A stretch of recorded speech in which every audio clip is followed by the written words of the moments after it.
ప్రభువునందు ప్రియమైన సంఘ బిడ్డలకు, దేవుని పిల్లలకు ఈ ఉదయకాల సమయంలో ప్రభు అయిన యేసుక్రీస్తు నామములో అందరికీ వందనాలు తెలియజేస్తూ ఉన్నాను. గడిచిన రోజు నుంచి ఈ రోజు వరకు దేవుడు మనకు తోడుగా ఉండి ఆయన కాపుదల మనతో ఉంచి ఈ సమయంలో ఆయన నామాన్ని స్తుతించుకోవడానికి ప్రభు ఇచ్చిన మంచి అవకాశాన్ని బట్టి దేవునికి మహిమ, ఘనత, ప్రభావాలు కలుగును గాక. ఆమెన్.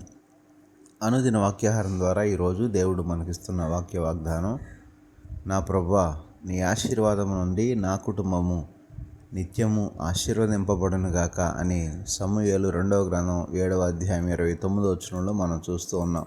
దేవునికి మహిమ కలుగును గాక. ప్రియమైన దేవుని పిల్లలారా, ఈ మాటను మనం గమనించినట్లయితే భక్తుడు ప్రభువుని అడుగుతూ ఉన్నాడు, దేవా, నీ ఆశీర్వాదంతో నా కుటుంబం ఎల్లప్పుడూ దీవించబడాలని దేవుణ్ణి అడుగుతూ ఉన్నాడు. దేవునికి స్తోత్రం. ఈ సమయంలో మనం ఈ మాటను చూస్తూ ఉన్నప్పుడు మానవ జీవితానికి, మరి ముఖ్యంగా తన కుటుంబానికి దేవుడిచ్చే క్షేమం, ఆశీర్వాదం చాలా అవసరం.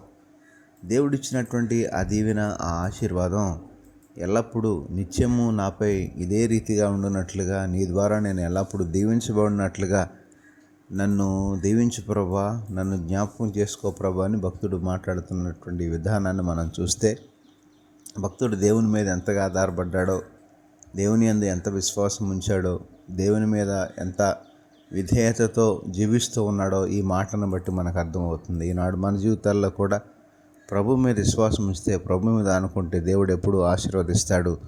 ఆశీర్వాదం నిరంతరం నిలిచి ఉండేలాగా చేస్తాడు. ఆ రీతిగా ఉదయకాల సమయంలో దేవుని మీద ఆధారపడదాం, దేవుడిచ్చే ఆశీర్వాదం పొందుకుందాం.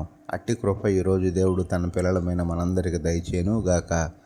ఆమెన్. పరిశుద్ధుడైన మా దేవ, ప్రేమగల మా తండ్రి, ఈ ఉదయకాల సమయంలో మరొకసారి మీ శ్రేష్టమైన ఉన్నతమైన నామానికి వందనాలు, స్తోత్రాలు చెల్లిస్తున్నాం. ప్రభా, ఈరోజంతా మీరే మాకు తోడుగా ఉండి సహాయం చేసి నడిపించండి. నీ మేలుల చేత నింపండి.